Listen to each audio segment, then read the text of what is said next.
You learn to fight in a cage, but no one teaches you how to fight the shadows outside it. Because when obsession takes root, it doesn't want your love, it wants your fear. Welcome to Flame Fate Chronicles, where every heartbeat hides a secret, and every scar tells a story. Tonight's tale follows a woman trained to fight with her fists, but finds herself hunted by a ghost from her husband's past. This is Stalked in the Shadows, her final round. They say when you step into the cage, there's no past, just the present, just you, your opponent, and the echo of the crowd. But the truth is, the past never stays outside, it follows you in, and if you're not careful, it'll land the punch that breaks you. I'm Rowan Vega, MMA fighter, wife, warrior, and right now I'm standing in the center of Vega Combat Gym, bloodied knuckles, soaked sports bra, heartbeat like a war drum, and for the first time in months, I feel alive. "You good, Ro?" my coach Dante calls, tossing me a towel. "You were pulling back on your left jab." I nod, wiping sweat from my temple. "Got a lot on my mind." He doesn't push. He knows me too well, knows when I'm deflecting, knows I haven't fought since the injury, knows the comeback is personal. What he doesn't know is that it's not just the comeback that's haunting me. It's what I found last night, a message on my husband's phone. "I miss your hands. I miss your mouth. I miss US." No name, no history, just a string of need dripping in venom. I didn't confront him, not yet, because the worst betrayal isn't the kiss, it's the lie told afterward. That night, I came home late from training. Elias was already asleep, or pretending to be. The smell of sandalwood still clung to our sheets, but I don't wear sandalwood. This morning, I made his coffee. No accusations, no tears, just a quiet smile. That's how you win, not with rage, but with patience, with control, like in the cage. But today something shifts. After training, I find a package at the gym's front desk. "Dropped off for you," the receptionist says, shrugging. "No return address." I open it. Inside, black lilies, a dozen of them. They're not beautiful. They're a threat dressed in petals. And beneath them, a single note. "He still dreams about me." I throw the flowers in the dumpster behind the gym. I tell myself it's a prank, a stalker fan, a jealous rival. But deep down, something in my gut twists. Not from fear, from recognition. Because there's a name I haven't heard in 2 years, a name Elias swore never passed his lips again. Delilah, the ex-mistress, the woman who nearly broke us, the woman who vanished, or so I thought. There's something about the silence before a storm that makes your skin tighten. That's how the house felt when I got home that night. Silent, but not empty. Elias was at the stove, pretending not to notice my mood or the tension that buzzed between us like static electricity. "Hey, champ," he said without turning around. "Made pasta, your favorite." "Thanks," I replied, setting my gloves on the counter. "Any packages for me today?" His posture stiffened for just a second. A barely there hesitation, but I saw it. "No," he said, flipping a pan of shrimp. "Just bills." He was lying. I could taste it on the back of my tongue, bitter and sharp. I walked up behind him, arms folded. Black lilies showed up at the gym. That got him. He turned, eyes wide. "What?" I nodded slowly. No name, but there was a note. His hands dropped to his sides. The silence grew heavier. I tilted my head. "You want to tell me what's going on, Elias?"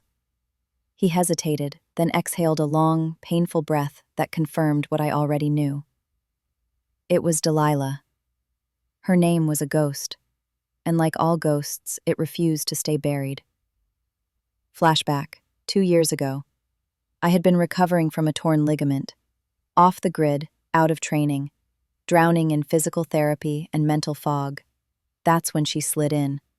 Delilah Quinn, a dancer at some upscale lounge downtown. Curves like secrets, lips like war. He said it was one mistake. Said it ended when I found the receipt for a hotel in his gym bag. Said he blocked her, erased her, moved on. I believed him, Because love makes you believe what survival tells you to question. Back to present. She moved to Spain, Elias said quietly. That's what she told me when I ended it.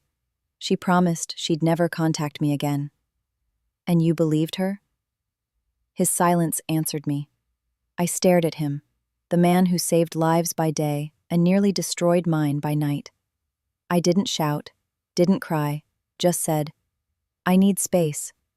I left the room, left him with his guilt and garlic shrimp, and I slept in the guest room. The next morning, at the gym, I went in early, trying to lose the tension in my muscles. That's when I found it. Inside my locker, tucked beneath my hand wraps, was a burner phone.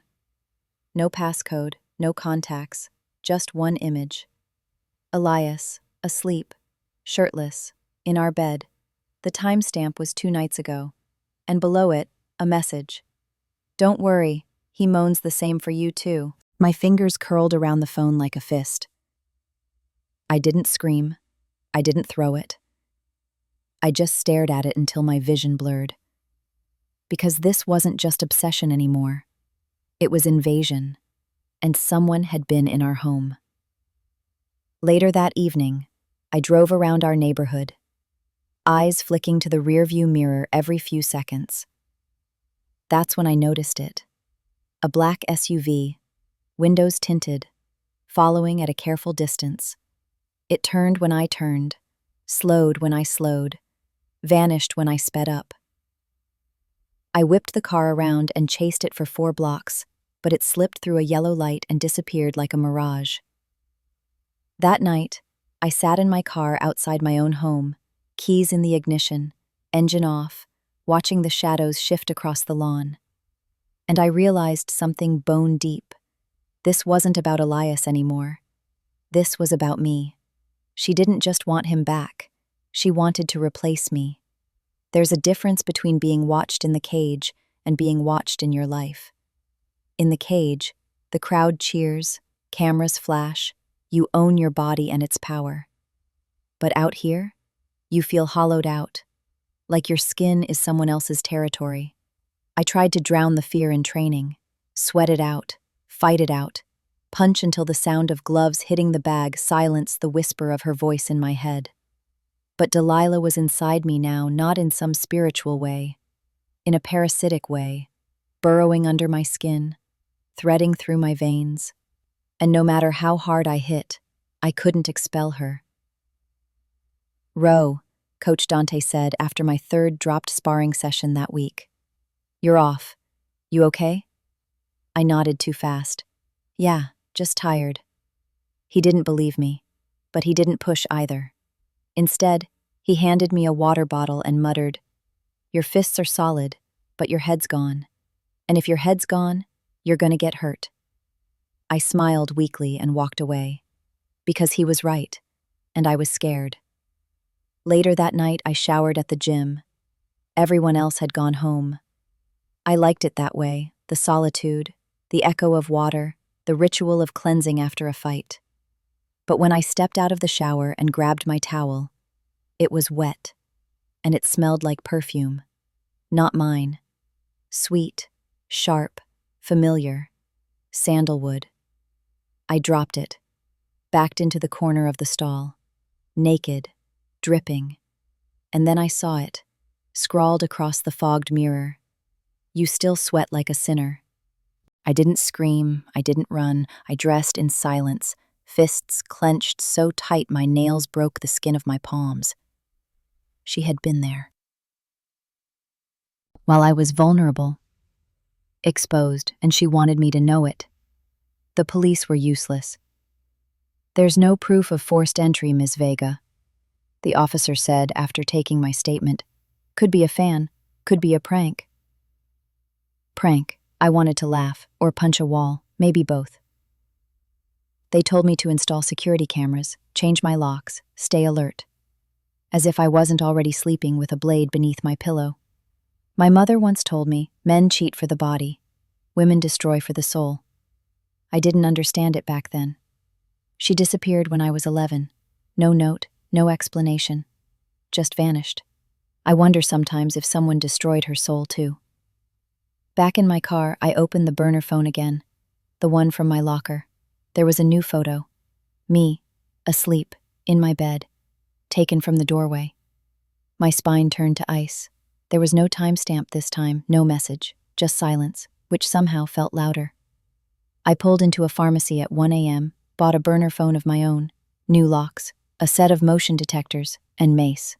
Lots of it, but when I got back home, something was wrong. Nothing was out of place, except one thing. My gloves, the ones I always left by the front door, were gone. In their place, a note handwritten on the back of a fight flyer for my upcoming bout. You fight for the crowd, I fight for his memory. Let's see who bleeds first. There's a myth fighters tell themselves, that we can control every battle if we just train hard enough. But you can't fight what you can't see. And right now, I'm swinging into shadows. I didn't sleep that night. Instead, I sat at the kitchen table in a hoodie and gloves, a knife beside my tea, watching the door. Elias tiptoed in around 3 a.m., his eyes bloodshot, his clothes wrinkled. "Where were you?" I asked without turning my head. He froze. I needed air. 3 hours worth? He opened his mouth to lie. I didn't give him the chance. You were with her. His silence confirmed everything. She called me, he said finally. Said she had photos of you, that she'd hurt you if I didn't come. And you went. I didn't know what else to do. I looked at him, this man who saved lives for a living, but couldn't protect the one thing that mattered. Our home. She's not after you anymore, Elias, I said. She's after me. And then I left. The next morning, I drove to a dingy part of town I hadn't visited in years. A place where secrets clung to the walls like cigarette smoke. I found her old haunt, Velvet Noir, a former burlesque club now turned abandoned dive. The owner, a man named Travis with a cauliflower ear and a glass eye, remembered her immediately. "Delilah Quinn?" he said, lighting a cigarette with a shaky hand. "Yeah, she danced here, back when we still had a stage." "What do you remember about her?" He chuckled, dry, bitter. "She was like a rose with fangs. Men bled for her, but she only ever bled for one." He glanced at me. "Was it Elias?" I asked. He shook his head. "Nah, not your boy. Before him, some guy named Darren, another doctor. She stalked him so bad he moved to Alaska."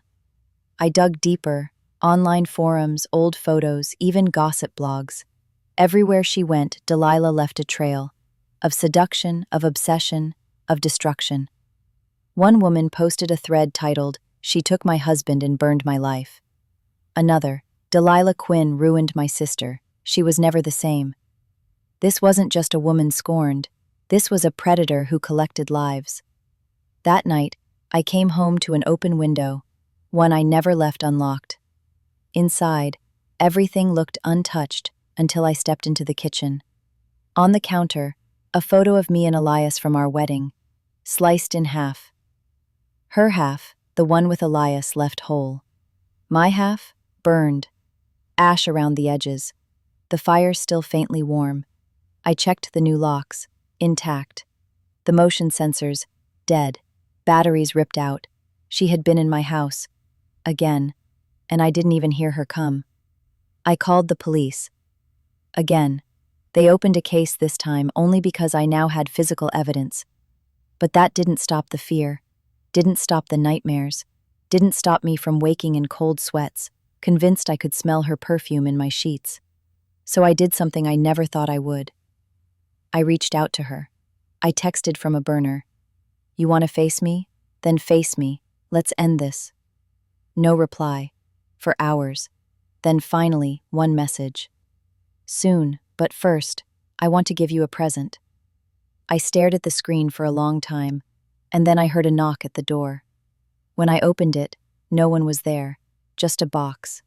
Inside, a pair of my own gloves, cut into strips, soaked in red dye, and beneath them, a note. "Round 1 goes to me."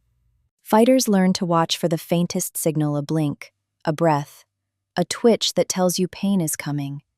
But nothing prepared me for the silence, because that's what greeted me the night Elias disappeared.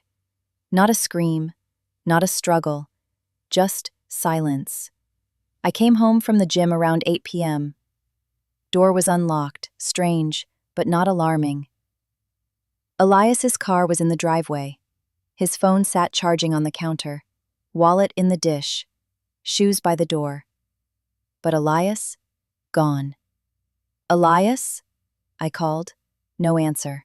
I checked the bedroom, bathroom, garage. Everything was in place until I looked down. A smear of red across the concrete floor. Small, not enough to scream murder, but just enough to whisper, danger. I called his phone, even though I knew where it was. It rang on the counter. Voicemail. Again and again. Then, the doorbell rang. I ran to it.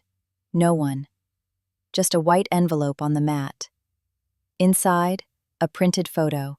Elias, tied to a chair, blindfolded, and behind him, only half visible in the shadows, was Delilah. Smiling, naked, and holding a scalpel.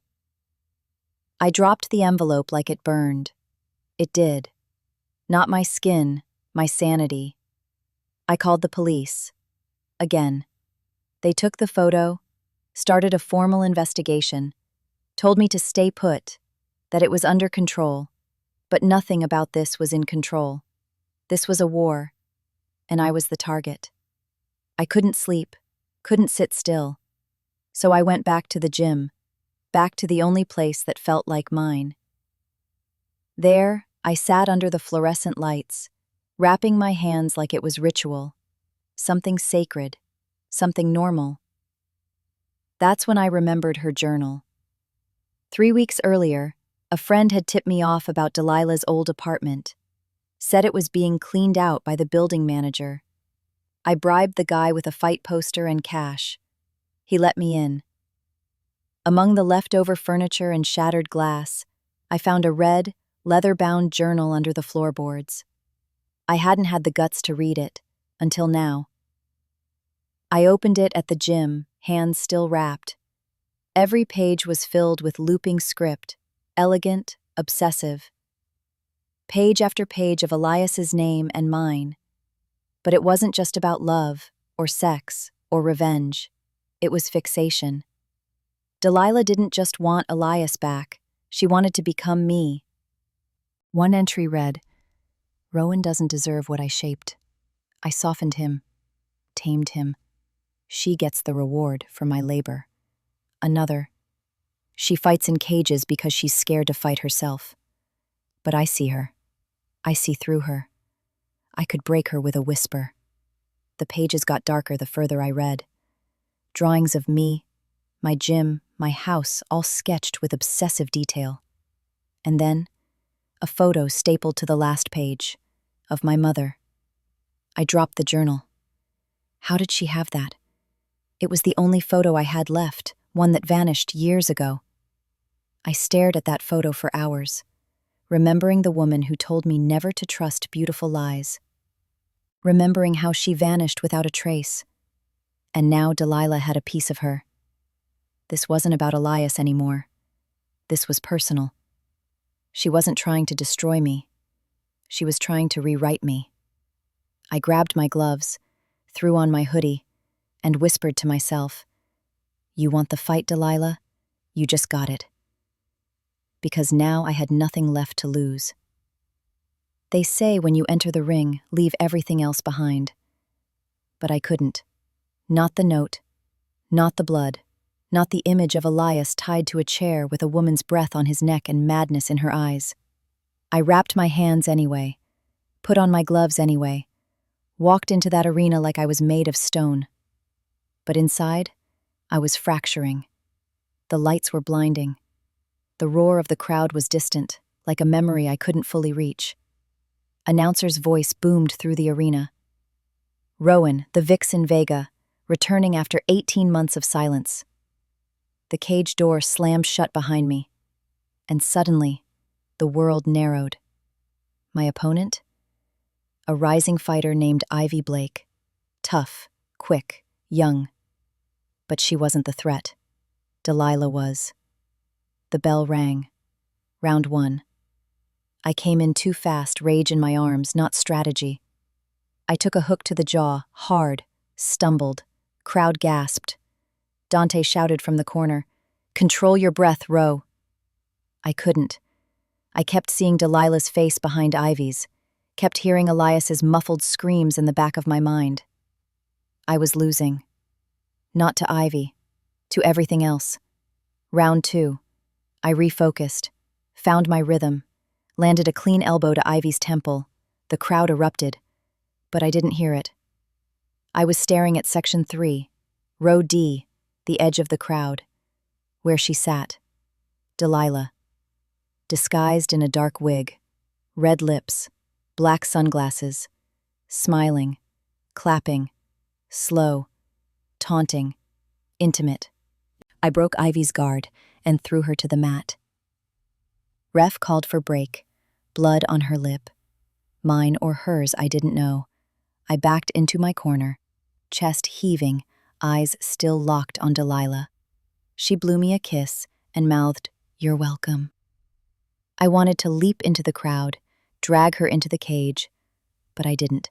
I finished the fight. 2 more rounds. I won by decision, didn't even hear my name announced. Just stared at that now empty seat in Section 3, Row D. She was gone. Again. The adrenaline wore off fast. I peeled off my gloves, alone in the locker room, water dripping down my spine. Then I saw it, taped inside the glove I had just removed. A note. Thin paper, curled edges, scrawled in perfect cursive. "Now we're even. 1 win each." I didn't wait. I stormed out of the arena, still in my gear. Drove through red lights, pulled up to my house. The front door was open. I drew the blade from my glove compartment and stepped inside. Everything was silent. Too silent. Then I heard it, a faint sound. From the kitchen. I moved like a shadow, rounded the corner, and froze.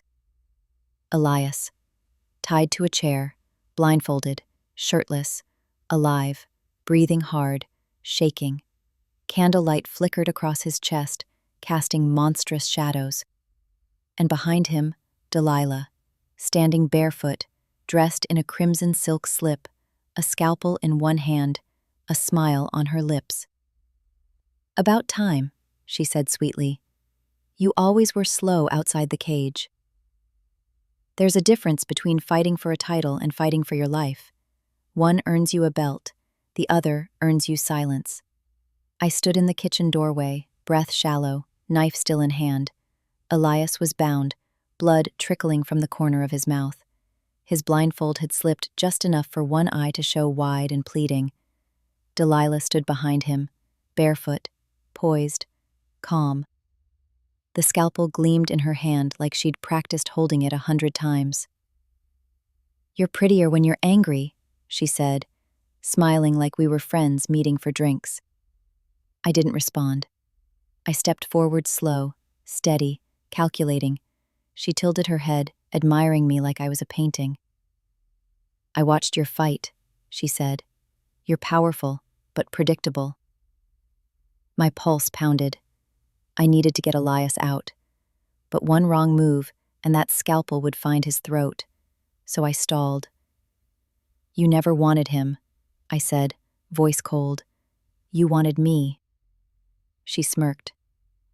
"Of course I did. You don't understand what it's like to crave someone's skin, to want to crawl inside their life." She stepped closer to Elias, pressed the blade to his neck. He whimpered. My grip tightened on my knife. "Put it down, Delilah." She looked at me, almost pitying. "You think this is about revenge," she whispered, "but it's not. This is about completion. I fix things. I make them beautiful. I shaped him. You stole my sculpture." I shifted my stance, subtle, lowered my shoulders. Delilah saw it. "Ah," she whispered. "There she is. The fighter." She lunged. Everything moved at once. Elias screamed. Delilah struck. and I dodged, blade up, instincts firing. The scalpel grazed my arm, hot pain bloomed instantly, but I didn't stop. I tackled her to the floor.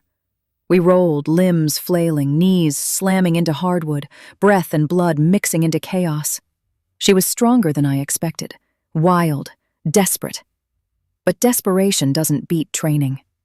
She got one slash across my cheek. I answered with an elbow to her jaw. She went limp for a moment, dazed, and I flipped her onto her stomach, locking her arms behind her back in a brutal armbar. "Move and I break it!" I roared. Police sirens screamed in the distance. Someone must have called from the arena when I tore out. Delilah didn't move. She just laughed. A soft, echoing, childlike laugh. "You'll never forget me, Rowie," she whispered. The police burst through the door seconds later, guns drawn, yelling, flashlights. I let go of Delilah and backed away, hands up. They cuffed her, dragging her out as she smiled at me the entire time, bloodied, beaten, satisfied. Like she'd finally become part of my story. Elias was taken to the hospital. Nothing critical. Just bruised. Physically, at least. Emotionally, we were already shredded. At the precinct, they asked me everything. How long it had been happening, why I hadn't reported it sooner, what I could prove. I told them the truth, every ugly, twisted inch of it. When I left, it was nearly dawn. I walked outside and let the early light hit my skin. For the first time in months, I felt real.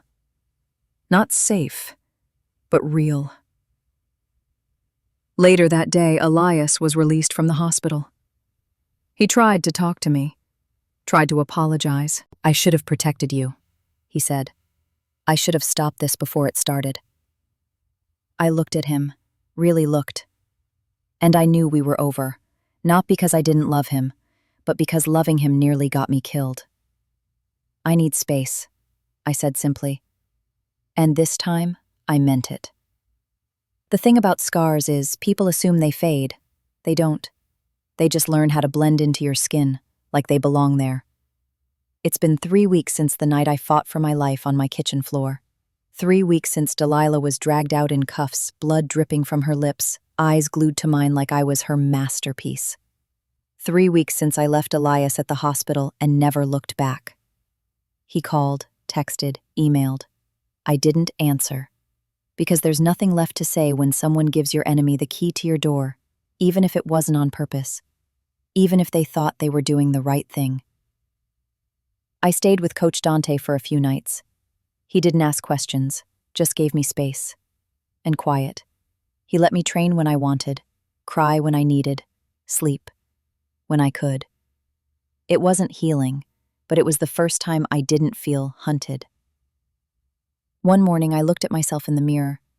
The scar on my cheek from Delilah's blade had closed. The one on my arm, jagged and red, was still tender. But it was the one no one could see that pulsed the most, the scar inside, where love used to live. I went back to my house eventually. I walked from room to room like it was a museum of mistakes. The bed, the kitchen, the open window, all of it had her fingerprints. But it was still my house. So I cleaned, not because it was dirty, but because I needed to erase her scent, her energy, her presence. Every photo she touched went into a fire pit. Every object she left behind, the cut gloves, the notes, the scalpel, all delivered to the police in a sealed box.